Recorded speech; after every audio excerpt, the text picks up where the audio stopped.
I have explained the more than 50% part of the first lesson yesterday. वहीं से ठीक मैं आगे बढ़ूंगा, आपको बताऊंगा.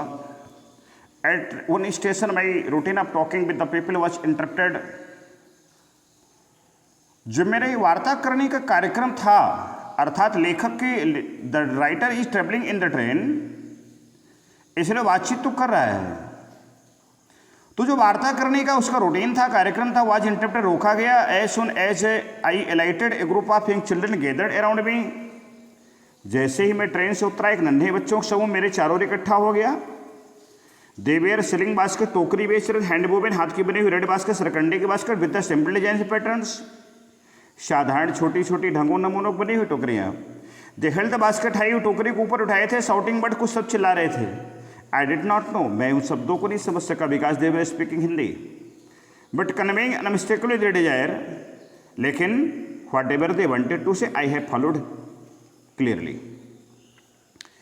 These were refugee children. In the beginning of the lesson, I have explained you, I have told you that 9 million people left Pakistan due to religious fanaticism. 90 lakh लोग भारत आए थे धार्मिक उन्माद के डर के कारण. When partition between India and Pakistan was decreed, जब भारत और पाकिस्तान के बीच बंटवारा हुआ था 1947 को, hundreds of thousands of people pulled up their roots. सैकड़ों हजारों लोगों ने pulled up their roots, अपनी जड़ें उखाड़ ली एंड सामान बांध लिए, एंड चेंज their residence, और अपने निवास स्थान को बदल दिए. 9 million people left Pakistan and came to India, driven by the fear of religious fanaticism. धार्मिक उन्माद, में बार बार बता रहा हूँ, धार्मिक उन्माद के डर के कारण. they were poor people, ये गरीब लोग थे. to start with, जिनसे इन्होंने यात्रा शुरू की. they were poorer as they began their long trek, और ये और भी गरीब हो गए जैसे लंबी यात्रा पर आए.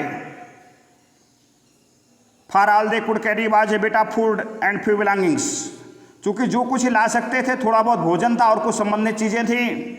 सून they were out of food, शीघ्र भोजन रहित हो गए.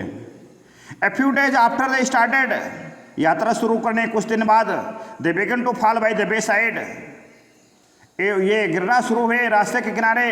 From the weakness of hunger, भूख की कमजोरी से. And died where they fell, और ये मर गए जहां पर गिरे. तत्कालीन समाचार एजेंसी बीबीसी लंदन ने कहा था कि इतने सारे लोग नहीं मरे फ्रीडम मूवमेंट पर जितने मर गए सब बंटवारे पर.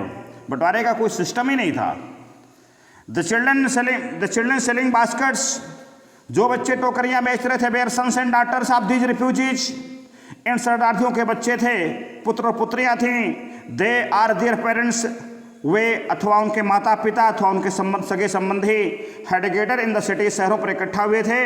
सेटिंग अप स्टॉल्स, छोटे छोटे स्टॉल्स, दुकानें लगाते हुए. मैन्युफैक्चरिंग सिंपल आर्टिकल्स, बहुत छोटी छोटी चीज़ें साधारण बनाई हुई. ट्राइंग टू मेक लिविंग, एक जीविका कमाने का प्रयास करते हुए. इन मार्केट्स, बाज़ारों पर ऑलरेडी ओवर क्राउडेड, जो बाजार पहले से भरे हुए थे. They lived in cloth and grass sets, ये घास के और कपड़े के बने सेट्स पर रहते थे. दैट लाइन द स्ट्रीट, जो गलियों पर लगे हुए थे शहर के. द पीजर्स अमंग दीज रिफ्यूजीज, और इस शरणार्थियों में जो किसान थे, हैड बीन अकस्टम्ड, अभ्यस्त थे, to little all their lives, अपने जीविका को चलाने में बहुत ना कुछ के बदले. For the annual income of an agriculture family does not exceed on an average $100 a year, क्योंकि जो एक खेतिहर परिवार, एक किसान की जो वार्षिक आय होती है वो $100 ज़्यादा एक साल में नहीं होती है. द एवरेज अनस्किल्ड लेबर, जो औसत था एक अकुशल श्रमिक का, make 30 cents day, 30 cent per day का होता है, और लेस देन $2 ए वीक, अथवा $2 से कम एक सप्ताह में. There is 1 meal a day, उन दिनों दिन में एक बार भोजन होता था, और भोजन में होता था एक ओनियन, एक प्याज, एक पीस ऑफ ब्रेड, रोटी का टुकड़ा, एक बाउल ऑफ पल्स, एक कटोरी दाल विथ मिल्क, दूध के साथ में. परहैप्स बिट ऑफ गुड चीज, शायद बकरी के दूध की बनी हुई पनीर. नो टी, कोई चाय नहीं, नो कॉफ़ी, कोई वसा नहीं, काफ़ी नहीं.